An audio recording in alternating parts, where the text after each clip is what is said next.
কুয়াশা ভেদ করে নরম রোদের আলোয় ঢাকা আজ এক অন্যরকম স্তব্ধতার চাদরে ঢাকা।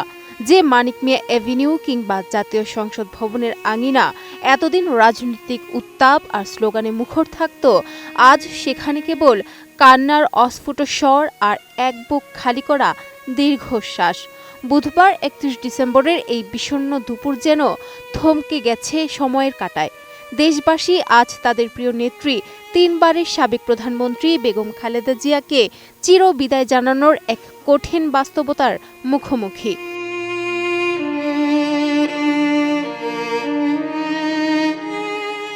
ইতিহাসের কি অদ্ভুত সমীকরণ! যে সংসদীয় গণতন্ত্র পুনরুদ্ধারের জন্য বেগম জিয়া রাজপথ থেকে রাজপ্রাসাদ অবধি লড়াই করেছিলেন ১৯৯১ সালে, যার হাত ধরে দেশ ফিরে পেয়েছিল সংসদীয় শাসন ব্যবস্থা, আজ সেই সংসদ ভবনের দক্ষিণ প্লাজায় হয়েছে তার শেষ বিদায়ের মঞ্চ। তবে এবার আর কোনো বিজয়ী বেশে নয়, লাল সবুজ পতাকায় মোড়ানো এক হিমশীতল ফ্রিজার ভেনে নিথর দেহে ফিরলেন তিনি।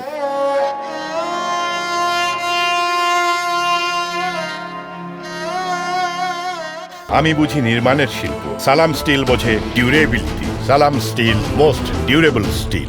৯০-এর স্বৈরাচার বিরোধী আন্দোলনের সেই আপসহীন কণ্ঠস্বর আজ চিরতর স্তব্ধ। সংসদ ভবনের পাথুরে দেয়ালগুলো যেন আজ সাক্ষী হয়ে দাঁড়িয়ে আছে এক মহীয়সী নারী উত্থান, সীমাহীন সংগ্রাম আর এই বিষাদময় প্রস্থান গাথার।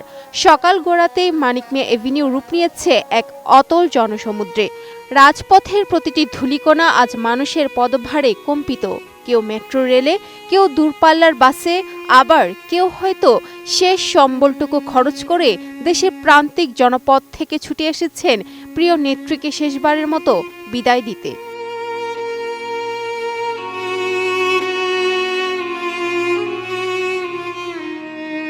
এই সংসদ ভবন উনার ত্যাগের ফসল। আজ তিনি ফিরলেন ঠিকই, কিন্তু আমাদের আর কিছু বলার সুযোগ দিলেন না। ঠিক এমনটাই বলছিলেন অনেকে। সেনাবাহিনীর গড়ে তোলা হিউম্যান চেইনের ভেতর দিয়ে যখন কফিনবাহী গাড়িটি এগুচ্ছিল, তখন দুই ধারের মানুষের চোখের জল যেন শরতের বৃষ্টির মতো ঝরছিল। বাদজোহর বায়তুল মোকাররমের খতিবের ইমামতিতে জানাজা শেষে যাত্রা শুরু হয় তার অন্তিম যাত্রায়, যেখানে অনন্তকালের অপেক্ষায় শায়িত আছেন তার জীবনসঙ্গী, বহুদলীয় গণতন্ত্রের প্রবক্তা শহীদ রাষ্ট্রপতি জিয়াউর রহমান, যিনি আজীবন গণতন্ত্রের প্রশ্নে আপোষ করেননি, কারাবরণ করেছেন, কিন্তু স্বৈরাচারের কাছে মাথা নত করেননি। সেই অকুতভয় নেত্রী আজ ফিরে যাচ্ছেন তার স্বামীর পাশেই চিরনিদ্রায় শায়িত হতে।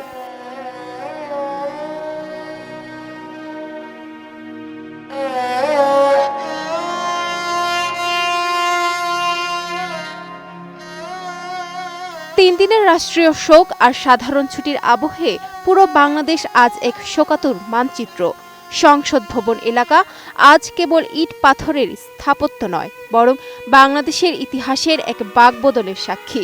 যে সংসদীয় ব্যবস্থার কারিগর তিনি ছিলেন, সেই স্মৃতি মেখেই বিদায় নিচ্ছেন বেগম খালেদা জিয়া।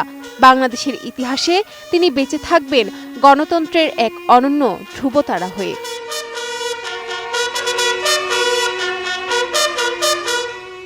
Sadia Siddika, ATN news.